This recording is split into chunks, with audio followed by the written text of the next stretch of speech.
take it all the way back to 2021, I think. Wow. Yeah, that's when I published my master's thesis on the degradation of smalt and wax resin lining in the night watch.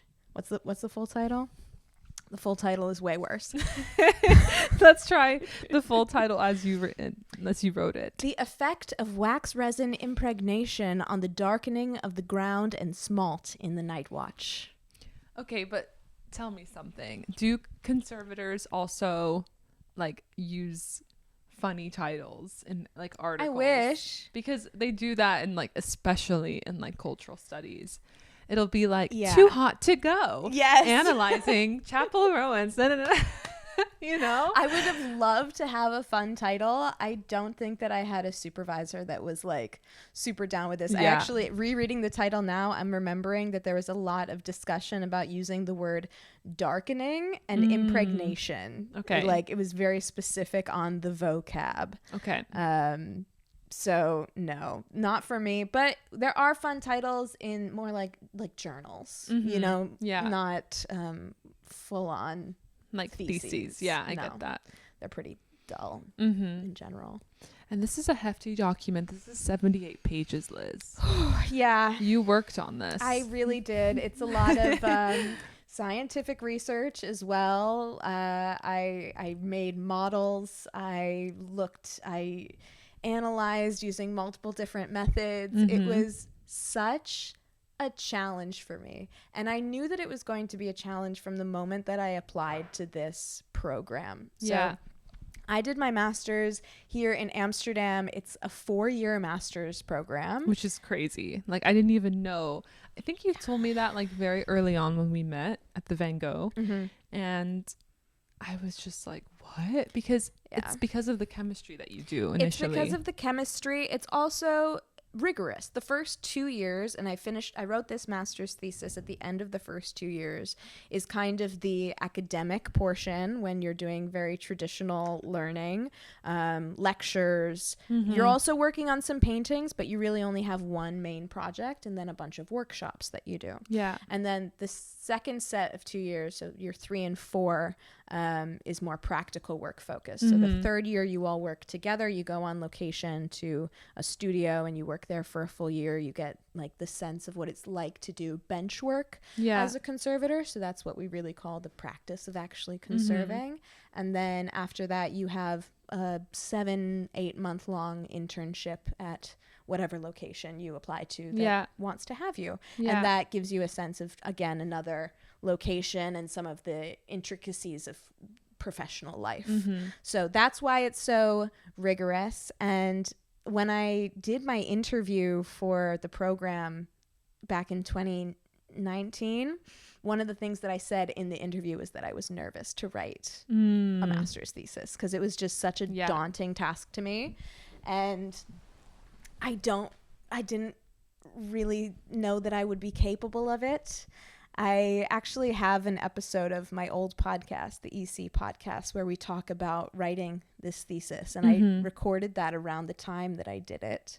And if you go check that out, you'll hear some of the emotional stuff involved with the writing. But now I'm a few years out, so I don't have to dwell in that as much. And I can just appreciate my work. And one of the ways that we prepared for this episode was that we actually had an AI turn my paper into a little 20-minute podcast. So that was hilarious to listen to, horrifying as well, because it was so good. It was so good. And I feel like I got such a good grasp of the topic as a laywoman. I mean, as someone who's not, I mean, I think I have a little bit of an introduction to conservation just because of the art history stuff, but it was so interesting. And I have questions for you. My biggest one being, because you must have heard, listeners, in the title, it's the Night Watch. It's a one of the most famous paintings. And of course, like for me, I think, oh, it makes sense that she would focus on that. She's in Amsterdam. There's a big conservation project right now happening around the painting. Operation Night Watch. Yeah. That you can actually see in action if you go to the Rijksmuseum in Amsterdam. But I'm just curious, like, because it's such a like famous painting, did that feel scary at all to like approach that level? You know what I mean? Or were you I do know what you mean. Sources? So I did get to go and have a close-up look at the painting, which was really nice, because the people working with me on this thesis were also part of Operation Night Watch. They're the restorers that are still working on the painting. Very cool. So me and another student who was also writing their thesis on this topic got to go inside and have a look at them, you know, the Night Watch up close under a microscope, which was really cool. But we didn't do that until the very, very end of our research, just as a little cherry on top, essentially. And the only interaction that I had with the painting was I used a sample from the Night Watch that was from their previous restoration back in the 1970s. But it's just a little cross section, you know, like a millimeter big. Interesting. Yeah. But no real concerns. I mean, there were some concerns in terms of working with the professionals that are part of the team, but everyone was really lovely. I only felt out of my depth because of the science involved and my own like feelings around like my own performance, but everyone was very happy lovely. With you. Happy enough. And I mean, you got your degree, and that's I got all the what degree. Counts. Yeah. So I mean, C's get degrees, folks. That's important. Yep, don't forget. So from what I understood, and then maybe I can kind of let's hear what I think your thesis that. is about, and then you can correct me or fill in any things I'm missing. Perfect. So from what I understood, there's always been this like fascination with the darkness in the Night Watch. Like the painting itself, it's so striking because it's very it's like contrapposto, right? Contrapposto. You call this like contrast. Chiaroscuro. That's true. Contrapposto is a position. True. And we're keeping that in because I need to get humbled once in a while. We're keeping that in. So chiaroscuro. Yeah. It reminds me of like my aunt who always like pronounces Italian things with like an accent, even though she doesn't speak Italian. Give it a little twist. Yeah. So and I guess from what I understood is that it's the painting is darkening over time. Yeah. And the question that your research asks is like, okay, why is that happening, or how is that happening? And like, but maybe also beyond that, like, should we let it happen? Or maybe that's getting more into like the following discussion that we can talk about on here. And then also introducing some of the previous restoration that has happened. Part of my literature review. Right. Yeah. So maybe you could start with like a very kind of overview, like what has this painting been through? I would love to. Yeah. Okay. Get into it, girl. So the Night Watch, big painting. It's made of 3 different canvases that were all stitched together by Rembrandt. And then you mentioned in your summary that it gets darker. This is something that happens to all old paintings. Okay. It's going to happen naturally. The question that my research was trying to narrow in on was one facet of that. So in the 1850s, the painting was restored structurally. And the treatment that they did is something that started here in the Netherlands called wax resin lining. And historically, a glue paste lining was what was used. Yeah. But here in the Netherlands, there's so much humidity. Using a glue, an animal-based glue, can lead to mold and, you know, lots of bugs because it's just exacerbated by the humidity in the country. Okay. So wax resin was used in the Netherlands because it doesn't have those issues. And when you say like structurally, what does that look like? What can I imagine? A lining involves taking a new canvas and attaching it to the back of the original painting. Okay. And the idea behind that is that it reinforces it. it. Yeah, okay. Exactly. Because canvas gets brittle over time, and we don't want it to be falling apart. So adding a new canvas does that. And the method that they used was a combination of wax and resin. And then they just ironed that in with heat. Yeah. Yeah. And the guy who did it in the 1850s is also the person who invented it. So he's very well known, Hopman, and he was very good at this method. Not everyone is so good at it. If you don't have a good recipe, a good balance of wax and resin, and if you're not really careful when you apply it to the painting, it does start to detach over time. Ooh, so when you say detach, can I imagine like the front part of the painting kind of coming off, or the backs, or just kind of like a splitting happening? A splitting. So like there might be a area right in the middle of the painting where that glue has become undone, but the glue surrounding it hasn't. Right. So it might make a bubble. Okay. Or some kind of warping on the painted side. But structurally, that's a problem, because with canvas, as temperature and humidity change around a painting, the canvas warp and weft, so like the weave, stretches and condenses to match that. And that's also why, I mean, out of experience, like if you go to museums sometimes, or even at a flea market, you see an old painting, it can have that cracking. Yeah. It's because the canvas has been expanding and contracting over time. Okay. Yeah.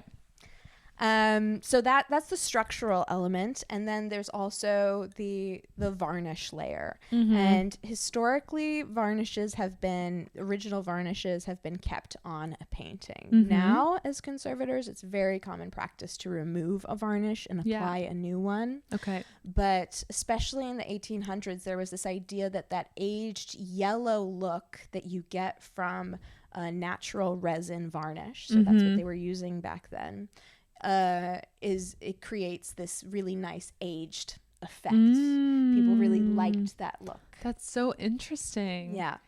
You know, the same way that people like will dye paper in tea and like crumple it up and make it look old. That is so interesting. Exactly. Okay, yeah. And so they kept a lot of the varnishes on. Also with Rembrandt, there's the argument that he used a lot of glazes, which are sort of clear painted additions that you put on top of a varnish. So I could think of like the top coat of my nail polish. Yeah, exactly. Yeah. And if you removed a varnish, you might accidentally remove something original. Yeah. So there was a method developed in the 1800s called the Pettenkoffer method, where you take an entire painting and you put it inside of essentially a gas chamber with solvents that then moltenize the varnish so that any cracking that's on the varnish will get smoothed out, but it won't remove the color effect. Yeah. Okay. So the painting also went through that, and you can imagine doing that kind of treatment on a night watch. Such a huge painting. Wow, that's a big gas chamber. Yes, it was. I feel like I love conservation because you guys really give me like the mad scientist vibe. Oh, like people were trying anything. Like they're like, let's put the painting into a gas chamber and like see if it works. We had like a priceless work of art, and people are like, let me like iron a new backboard to it. Ironing the fact that they ironed the painting is actually insane. I mean, I did that the other day. I had a treatment. I was doing a lining and we used a regular iron to do it, but it does feel illegal. Yeah, you're like, why am I ironing this painting? Right? Yeah, because it's like those two objects shouldn't be in the same room type of thing. No. Unless it's like your living room. Yeah. And people often say that this wax resin lining has a placemat effect. So like the front of the painting can start to look kind of flat if there's any really thick impasto. So that's like paint with a lot of dimension to it. You can imagine ironing from the back could put pressure on that impasto and flatten it. Yeah. So all of these considerations, the painting was then treated again in 1947. And this is because that varnish was starting to really crack. And you can only do this chemical regeneration, the Pettenkoffer method, so many times. Yeah. The varnish will blanch, so there will be like these white patches that become impossible to remove. You have to remove the varnish to get rid of them. Oh, wow. So they decided to do that in the 40s. The way that I understand it is that the wax resin lining from Hauptmann back in the 1850s was still good. Okay. But they used removing the varnish as an excuse to do a full treatment. Okay. So they could document everything. Okay. A lot of information similar to the type of information they're trying to gather with Operation Night Watch now. Mm-hmm. But when they did the wax resin method again, they removed Hauptmann's and they did it again. They didn't do such a great job. No. Okay. Not very good. They didn't know as much about it as Hauptmann. He was the professional. Yeah, he was the keeper of the knowledge. Exactly. The only one. A lot of secrets in conservation as well. There's a huge history in conservation of like not sharing recipes. But you know what I was just thinking, like, you know, broader.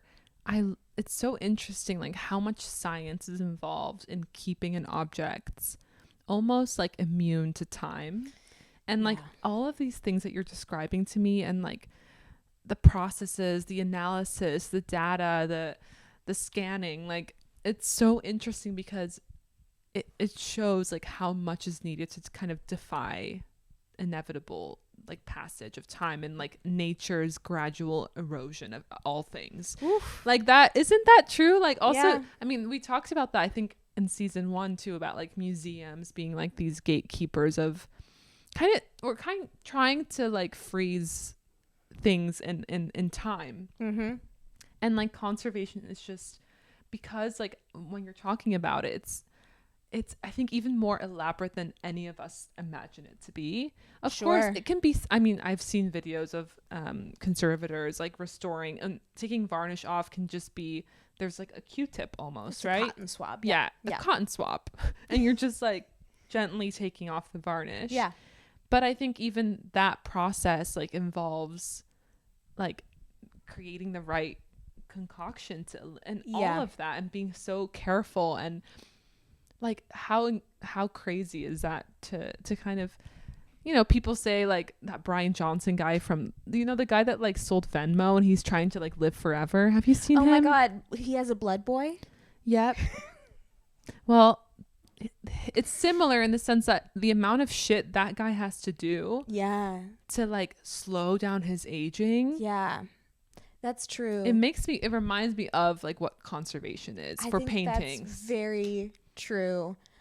I love conservation specifically because of the ethics and the fact that every treatment you sort of have to start from scratch knowledge wise. I mean, you have recipes that you know, but every painting is going to be different, and you need to take care of it in that way and think about what's best for this piece isn't necessarily going to be what all of the stakeholders want. You know, like if it's owned by a museum, you might not satisfy the public or the director. You have to, your client is the painting. It's interesting too, because like with the Night Watch, the restoration or the project now it's super cool because we get to see the conservators working on the painting in real time. It's on full display at the Rijksmuseum. It's inside of we call it a fishbowl.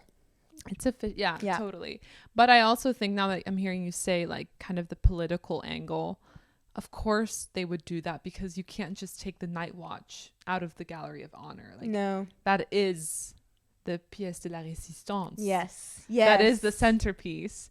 And like, so there's no way that painting would ever get like taken out and put into like some, I don't know, studio where they work on it for this project. By the way, we're already 7 years in. I don't think I've ever seen the painting without the fishbowl. Oh, really? Yeah. Interesting. Like maybe when I was younger, like as a child, if we went, I don't remember. And then I think once I moved back to the Netherlands, maybe one time, but like, I associate that painting now with the being behind glass.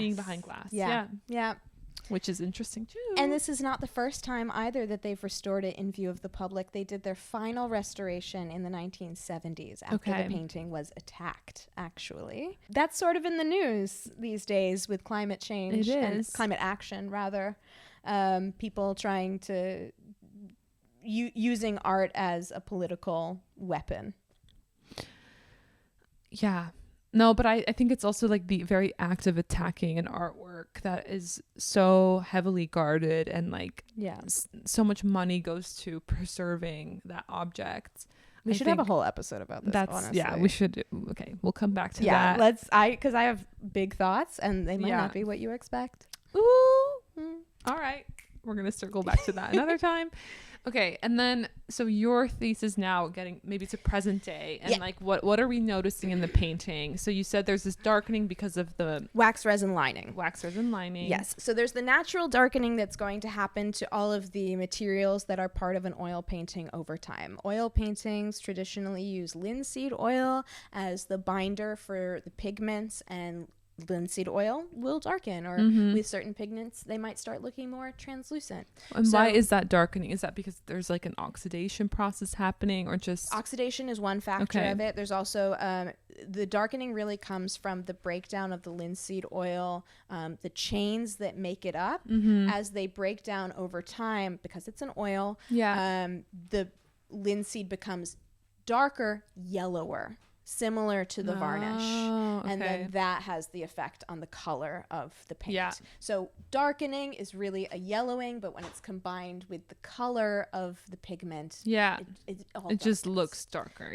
And it's like that sepia tone, it's like that, that kind of vintagey. That's exactly what they liked about the varnish changing as well. So all pigments are going to respond differently. So to that process. Okay. And then there's also the natural, like, light hitting it as well. There's many factors that go into this. My investigation specifically was into the pigment smalt. So smalt is a blue pigment, and there are lots of blue pigments. You're probably familiar with ultramarine, azurite as well as an older earth pigment, and they create these really brilliant blues. So the benefit of smalt is that it's actually made from glass. It's a cobalt glass that then gets crushed down into a pigment, and it has a blue color, but because it's a manufacturing process to make it, it's a lot cheaper than using a natural earth-based pigment. That intrigues me, because do you know anything about like why Rembrandt would have chosen a cheaper pigment for a commission of this like magnitude? It's the size. Okay. Yeah, because it's so large and you need so much of it in order to paint. It's just a cheaper alternative. Yeah. Smalt was also very popular in the 17th century. He used it in a few of his paintings, and it has a really nice color to it. So the color itself, when you're painting with it, would definitely be a benefit. But unfortunately, smalt also goes through a chemical process. So the linseed oil leaches out the cobalt from the glass. And so over time, it becomes a lot less blue and actually translucent as well. Out of the blues, which blue has the longest shelf life? Azurite. Okay. I'm pretty sure about that. Yeah. So I think at the time it made sense. It's a huge painting. It's probably cheaper, more accessible, as you said. But of course, like, you do, as an artist at that time, maybe you're not thinking, and maybe you don't even know how. If I remember correctly, I think smalt also has like a nice body to it. Okay. So like when you paint with it, he likes this sort of thick appearance to his paint. So that would be a benefit as well. But the reason that I was interested in smalt specifically is because it's used throughout the entire painting. Yeah. And as it ages, if it's getting more translucent, then if the painting is getting darker overall because of a wax resin lining, and there are areas where certain paints are becoming more translucent, you would think those areas would also appear darker because the darkening effect of the wax resin is more visible from the front. Right. Yes. So in a sense, like, there's this process happening with the wax resin, and the paints or the colors that would have maybe hidden that process are becoming more translucent, and therefore we are able to see that. We notice it. Yeah. And then not only is the entire painting darker, but it's also going to be darker in some areas versus others, and that throws off the contrast of the painting as well. What is the solution / should we treat this process that's happening? What a great question.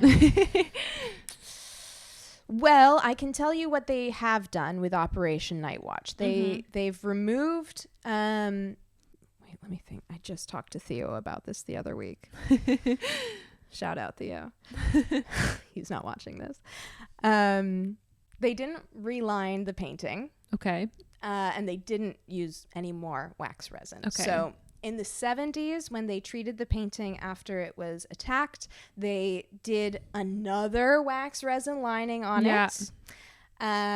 And that was a bit scandalous because there had actually been a moratorium placed on wax resin lining just a few years prior. Yes, because it's been recognized internationally that wax resin lining does have these negative effects on a painting. Okay. It darkens it because as the liquid wax seeps through the canvas and it's used as an adhesive, it also sneaks into all of those air pockets in the original paint layer.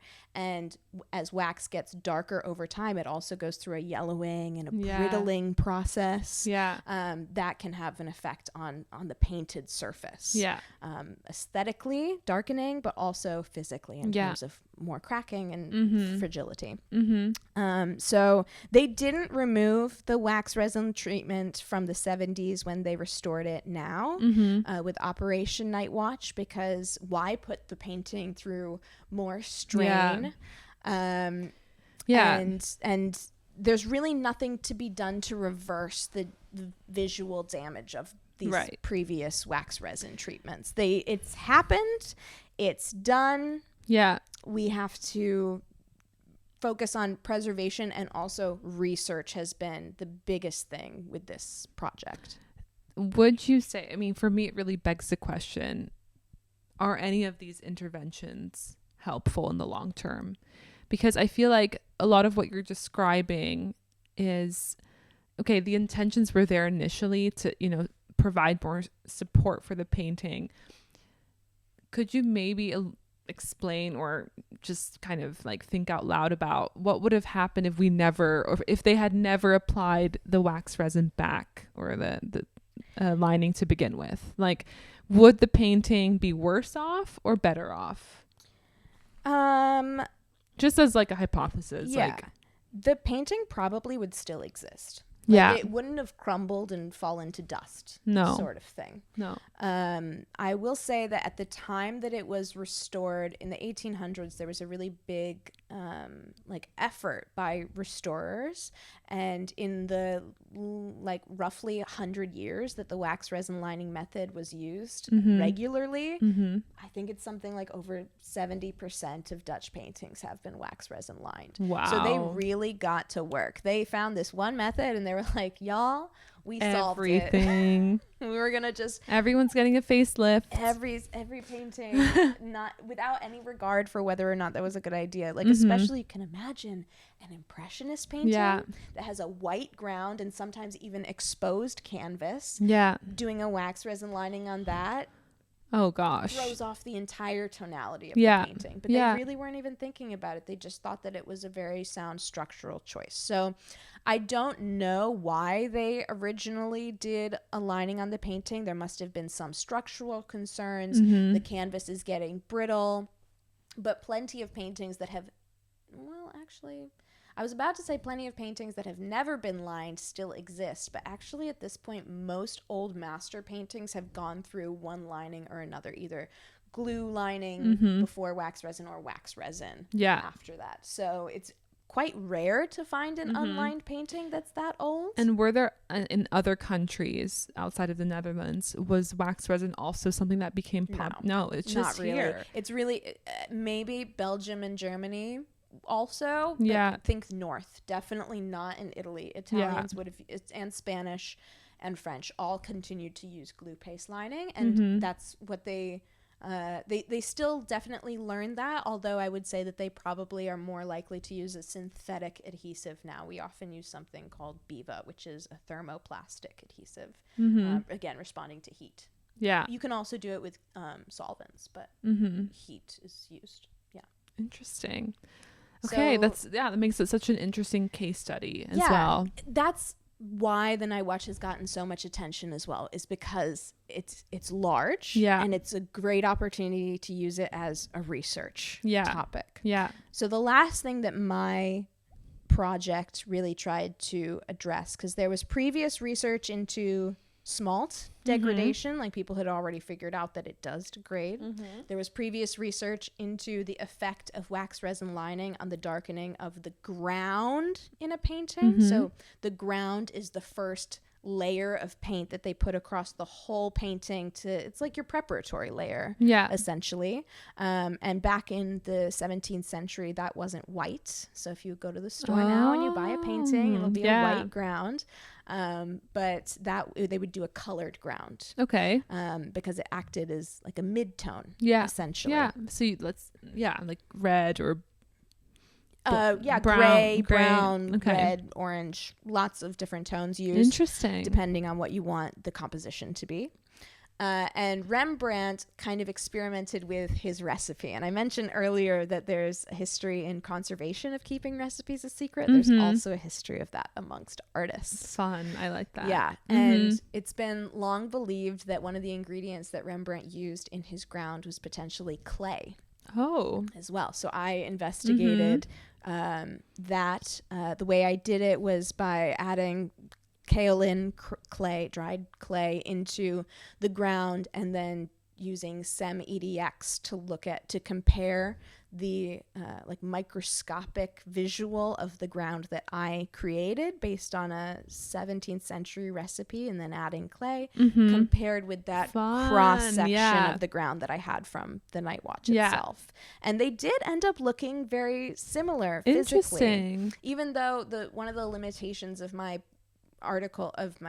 master's thesis was that I wasn't able to age the ground as much as I would have liked. I can't really accomplish speed up time 300 400 years in the 6 months-ish that I had.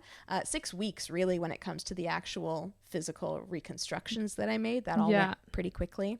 And so I didn't have any of those like air pockets that you would usually get in a ground that's dried fully. And that's really where the wax resin would, I hypothesize, seep into, and why the color change would be so strong. So anyway, there was already research by my thesis supervisor, Emily Fremont, that was about the effects of wax resin lining on the darkening of the ground. But there hadn't been any research about that visual interplay, like combining the degradation of the paint with the darkening of the ground and the wax resin all together, which could be exacerbating the effect. Yes. I imagine that this research is very specific then to Dutch old masters or any painting that would have been treated by this method. Yes. And it's also very interesting to me because I think just the Netherlands in general, like, because a lot of the artwork in Dutch museums probably have this, something that very much this research has to take place kind of domestically, because I mean other countries, unless they have like paintings in their collection, which they probably do some with the wax resin lining, but it's very cool to kind of see how a lot of these conservators, and yourself included, like being based here, you kind of engage with a research question, or you try to solve something that's very specific to what they're dealing with here. Little niches pop up, exactly what you're saying, regionally. Right. I can imagine that in Japan with all of the like old paper. Yeah. And that's a whole nother thing. Yeah. And that people become kind of specialists in their area according to what is kind of asked of them or whatever. I had never even heard, because I was trained in Italy before I did my master's. I had never heard of wax resin lining until I came here. Interesting. I've got quite a past with wax resin, because the first painting that I conserved during those first 2 years of my master's, that was wax resin lined, potentially wax resin lined by Hopman, actually. Whoa, okay. Yes, and he was known to use a specific kind of fabric for his linings. He used like a striped fabric, a herringbone weave, but specifically a blue and white striped that was used often for making mattresses. Okay. Yes. And mine didn't have the stripes, but it was that herringbone weave. So we thought maybe it was Hopman. It was actually also a really good wax resin lining. So because they're not necessarily bad. No, when they're done well, it can be great. It can be great, but it's also just the effect on the colors over time that we're seeing. Yeah. Okay. Yeah, but as we've talked about, that happens with varnish as well. And degradation is, I think that the way conservators view it now compared to the 20th century, the 19th century, is that degradation is something that you can't eliminate. No, we're not trying to reverse it. We're not trying to, in those areas where the smalt is translucent on the night watch, they're not going to retouch it or paint over it so it looks blue again. Yeah. They're going to focus more on the stability of the materials. Yeah. And then maybe they'll do an image reconstruction of what the night watch potentially looked like originally, and then make that available to the public or display it next to it. Like, that education side is more how we see what it originally looked like, rather than trying to make the painting look like that now. Exactly. Yeah. So would you say that modern conservation is about maybe slowing degradation, but not eliminating it? Very much about slowing it. Yeah, slowing down the process. A bigger and bigger part of conservation is preservation. Yeah. Is making sure that the relative humidity and the temperature and the circumstances that the painting is in are the best for it to last as long as possible, rather than doing an actual intervention with the painting. Amazing. Yeah. I'm so impressed by this research. Thanks. I loved hearing you talk about it. And I think just maybe to close off with like a little spooky fact for our listeners, which you're going to have to elaborate on. What? I want to talk, because you just mentioned preservation and like having a very controlled environment for paintings. Can you kind of give us a little bit of, the kind of buzz around this new mold that has been discovered in Denmark? Because listeners, of course, as Liz said, like, you want to preserve, so you want to maintain, the right conditions for the painting. The Van Gogh Museum does this really well with their lighting. You can't have anything above 50 lux, because the paintings, or a lot of the drawings specifically that Van Gogh made, they're so prone to aging just because of the light coming in. Light exposure is a big effect on especially more modern paintings. Yeah.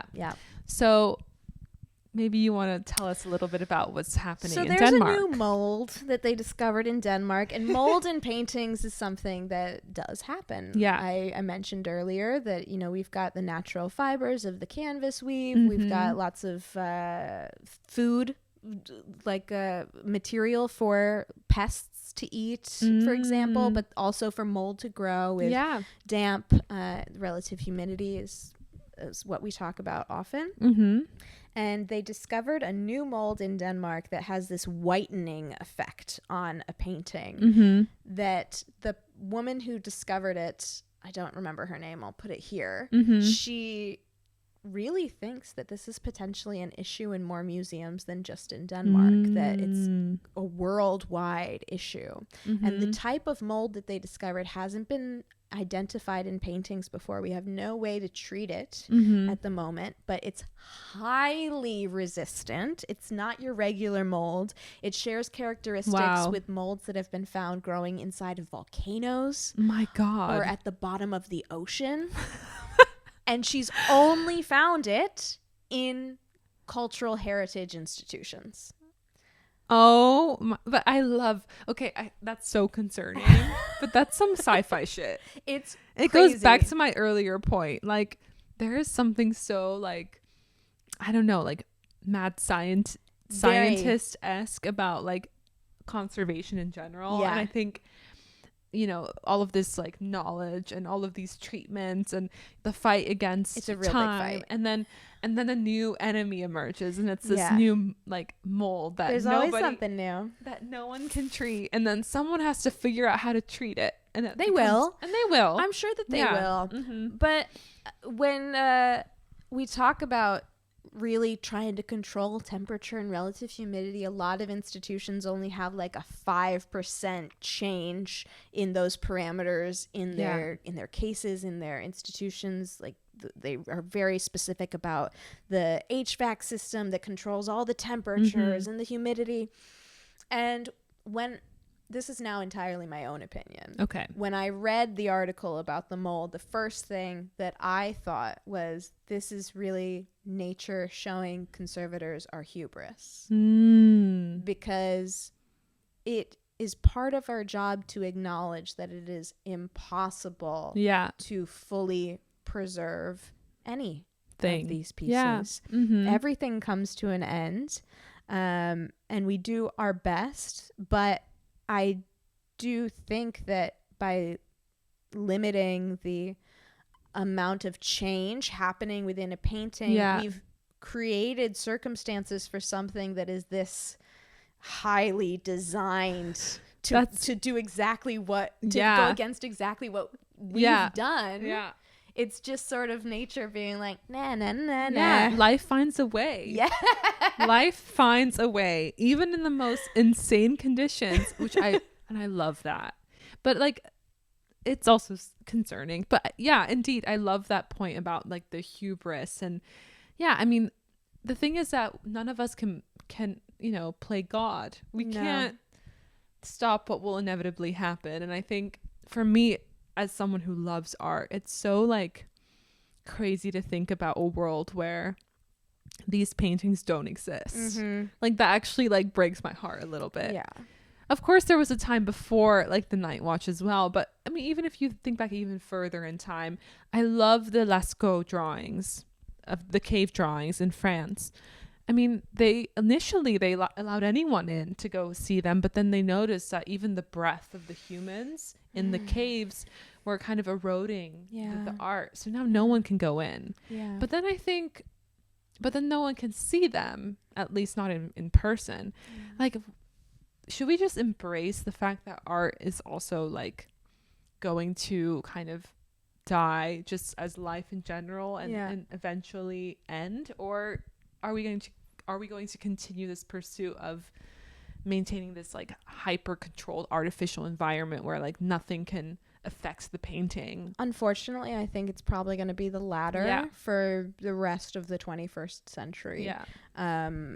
I do see that potentially changing over time. One of the first contemporary artists I learned about after starting my conservation studies was actually Anselm Kiefer. And one of the things I love about him is that he's built into all of his artworks the fact that they're gonna die. Yeah. He's really okay with that as an artist. And I think that there's something for conservators to take from that into our own ethics and framing our profession as something very human as well. Well, there's this like I love the word like stewardship, like we think of like stewards of nature and like, so my brother, he does conservation but then in nature. And I think a big part of that is just like, for the time that I'm here, I will work to do my part and like maybe guarantee that the next generation or maybe 2 generations from now will be able to see this painting or engage. I mean, hopefully like many generations, but it's impossible to do more than that. Like you can't. I don't think in general any profession should kind of go into it thinking this is pointless. This is pointless, nor this is the point. Like it has to be somewhere in between. Like you just kind of use the tools you have. I mean, even Hoffman, am I pronouncing his Hoffman with a P. He probably thought he was doing something amazing. Like it's going to be in resin. Okay? It's not going to change at all. But I mean, he did his best. We all tried. We all do what we can. A lot of conservation programs now raising this next generation of conservators, especially because research changes so quickly within our field, that we're now very much in the past, conservation restoration has been viewed as an art rather than a science. Yeah. And now it's definitely more in the hard sciences. And I think that there needs to, again, be that in between from the two. From both. Yeah. And I think we've currently swung really hard in the science direction, especially in the West and in the northern West. Like in Italy, there's definitely more of a craft ideology to it. But we've swung really hard in one direction. We're going to acquire a lot of great things from that. And I think then we're going to have a swing the other way. But it's the same in like medicine and other fields of science. I think like science needs kind of that art side, like the ethical side, what you were saying earlier. It's so important when we're engaging with, you know, in scientific research in general, that we ask ourselves, like, why are we doing this? To whom will it benefit? We always ask that in conservation. The question is always, who are we restoring this for? And so often the answer is just an ambiguous, the next generation. And I've noticed in conversations with young conservators that that's not really enough of an answer anymore. People want a little bit more thought in that. And I think that the only way to get a clearer answer as a scientific community of conservators is to focus more on ethics and and craft. I think that's actually a really cool topic that we can also table for another time. I think the ethics of collecting, the ethics of conserving, the ethics of accumulation in museums. Who gets to decide what stays? Should we let anything go? Because I think because like there's so much money involved in conservation, even the choice to conserve a painting is already political. Because then you're saying, okay, this one we want to keep forever, or as long as we can imagine, and this one, we're not going to put any money towards that. You know where I actually see that playing out real hard? Where? The Louvre. The Louvre doesn't have a paintings conservation department. But that's so crazy to me, because it's like... It's pretty crazy. Although this is kind of how conservation works in France more, they have a larger percentage of like private groups that do conservation and get hired out. But if you walk through the Louvre, you'll see that like what is it, Lady Victory leading the people, dark, real dark, doesn't look like the photos that you see on the internet. The raft of the Medusa, you can see nothing. I remember seeing that in person and being livid, because it's right there. You could do a conservation treatment, but it's also such a big famous painting. And they don't want to. Interesting. And even maybe that also has to do with like, okay, if we have to conserve it, we have to take it off of its remove it from the wall, and like people came to see it, and like if they're gonna be mad if it's not up, and also and then the money side and all of that. But also, if you because Raft of the Medusa hangs in a room full of paintings all from the same era that are also all kind of in the same stage of dirtiness or darkening varnish, and if you clean that one and none of the others, it'll look weird, and this leads to cleaning controversies, which is something that often happens in conservation history, where the people, the public, see the conservation of a painting and they're like, no, it looks nothing like it did before. You ruined it. You cleaned it too much. You've done too much. You removed original paint. Yeah, we're all used to like this kind of vignette sepia ass filter on paintings, and it's funny. Like, I don't know. I think maybe we're not ready to see paintings in their full, like, I want to show you contemporariness. Yes, because we're not used to seeing how they would have originally looked. Well, it's the same thing, like, you know, white marble statues. Oh yeah, like they used to. That shit was painted. They used to be garish. They were garish. Yeah. They were quite like popping some photos up here. Yeah. Please. Yeah. Because if you didn't know, you'll never be able to look at it the same way. It's comedic. It also, like, for me, just, it's such a like kind of I don't know, I love, like, since I know that, I just see like ancient Greece and ancient Rome so much differently, and I think I humanize them more. Yes, because I'm like, oh yeah, you like, it's not like you were, it's not about taste, it's just about like, let's paint it, let's like get this guy, oh, let's make it colorful, let's just paint it brown. Like, but I imagine it wasn't on everything, like surely not like the Pietà of like Michelangelo. No, by Michelangelo they're not doing that. That's really antiquity that they're painting the statues. So I see, and that's, I didn't know that. So okay, it was like the old, like the first kind of, let's see, my statue knowledge isn't as good. I know that we have the ancient statues, like the OG ones, but a lot of those didn't survive. Like ancient Greek statues didn't really survive, and the ones that we have that exist, air quotes, from ancient Greece are actually Roman reproductions of the ancient Greek were ones. Those painted? And I think in ancient Rome is the ones that were painted. Yeah. Ooh, we might have to do it. Source needed. Done. But, yeah. Is that the episode?